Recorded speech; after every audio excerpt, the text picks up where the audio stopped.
Thank you for the introduction.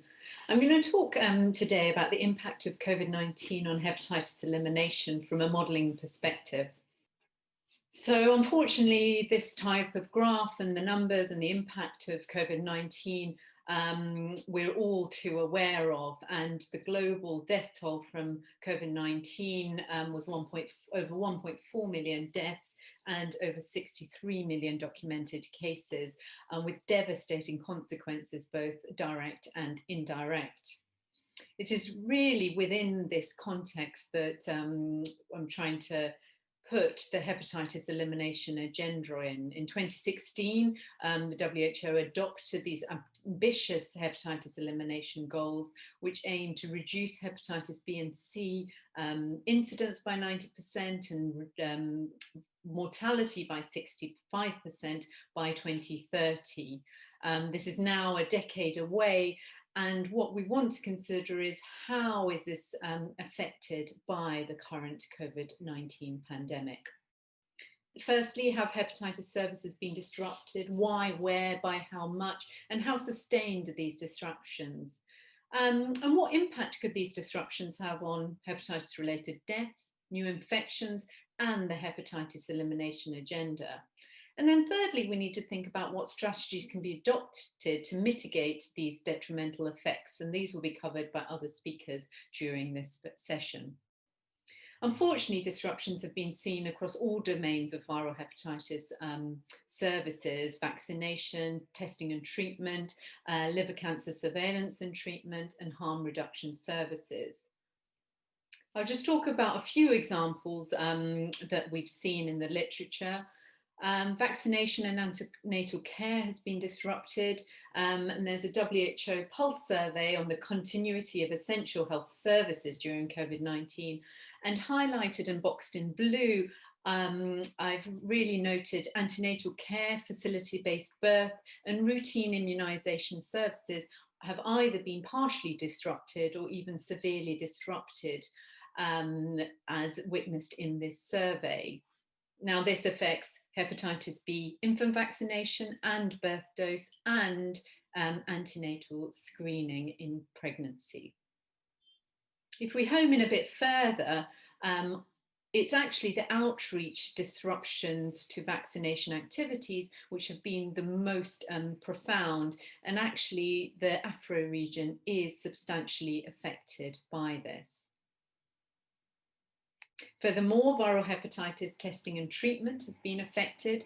There was a WHO Euro region survey evaluating changes in HIV and viral hepatitis and STI testing. They surveyed and got 98 respondents from over 34 countries, and 95% of respondents reported testing less than half the expected numbers of people from March to May of this year. And there were multifactorial reasons, including site closures, reduced staff, fewer appointments scheduled, and laboratories being overburdened. A WHO World Hepatitis Alliance survey also had 94% of respondents saying that hepatitis services had been affected, both treatment and testing, and patients were unable to access medications, and this was more common in low-income and low-middle-income countries. A study in Tanzania, Gambia and Burkina Faso also reported drops in 70 to 90% from January to April. We've also seen harm reduction services affected, and there's a study in Spain which showed that the client numbers and needle distributions had decreased, and similar findings were seen in a UK study through analysing monitoring system data. And HCC services, surveillance and management have been shown to be affected both in Japan and France. So what impact could these COVID-19 related hepatitis service disruptions have on viral hepatitis elimination? So this study was a modelling study done by colleagues at the London School, and they looked at the benefits of sustaining routine childhood immunisation in Africa. They evaluated the risks and the benefits, and what they found was that EPI vaccination, which incorporates viral hepatitis and other childhood vaccination activities, would prevent over 7,000 deaths in children under 5. But conversely, there would be an estimated 8,300 excess COVID-19 deaths due to these EPI visits. And this is both to the child that's vaccinated, but also their household contacts. So for every excess COVID-19 death, there was about 84 deaths in children under 5 that could be prevented by sustaining routine immunization. And if you look at the map on the right, we see the benefit risk ratio in all the 54 African countries evaluated. And what we're seeing is that the benefit risk ratio is above 1, suggesting that risks of disruptions to routine childhood vaccination services in Africa outweigh the excess risk of COVID-19 deaths associated with the vaccination visit. But what does this mean for viral hepatitis in particular? So we looked at the potential impact of hepatitis B vaccination disruptions compared to the WHO aspiration of planned expansion. Here in scenario B, we looked at disruptions just in 2020, hypothetically a reduction in infant vaccination by 20% and a drop in birth dose vaccination by 60%.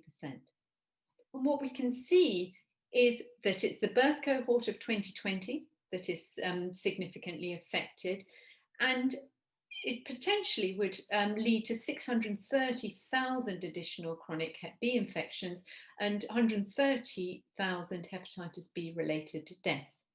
And a lot of these excess infections and death would be in the Afro region and the Sierra and Wipro regions.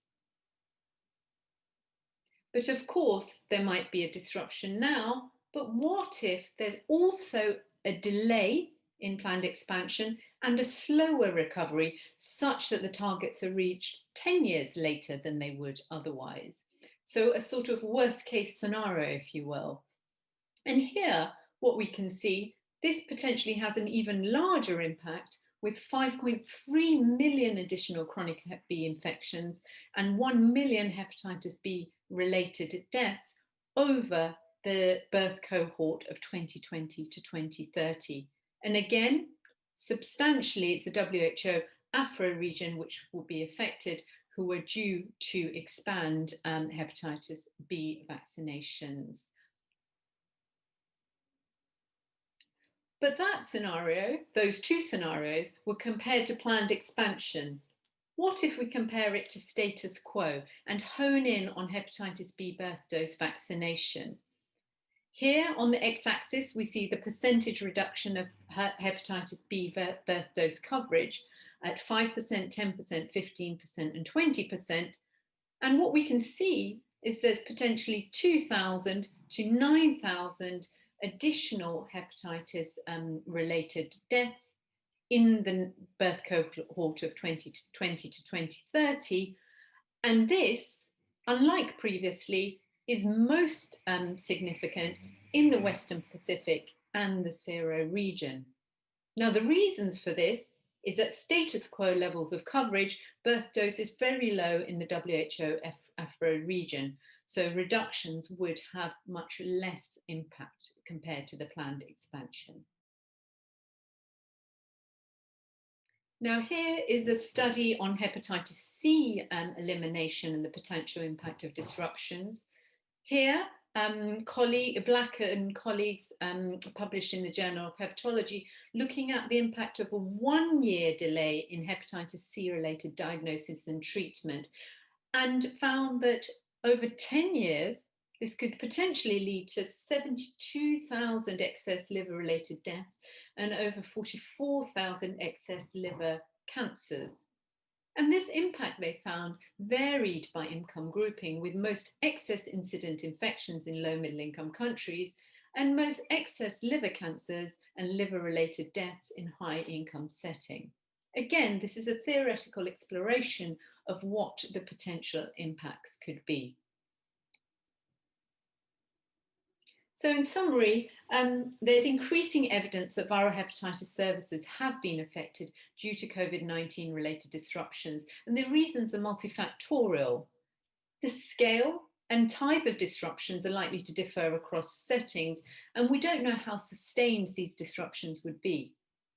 It's likely that these disruptions will affect the trajectory towards elimination, but currently quantification of this impact is uncertain, and more empirical large-scale data quantifying the disruptions and temporal trends are needed to more accurately evaluate how the trajectory towards elimination goals will be affected.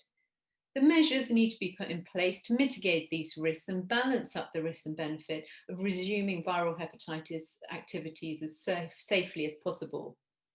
And overall, we need to be very aware that funding reallocation might also affect countries' abilities to scale up or introduce new viral hepatitis strategies, particularly in low and middle income settings, and particularly in the absence of a global funding mechanism for hepatitis B. Thank you very much, and I'd like to thank colleagues at Imperial College London and WHO.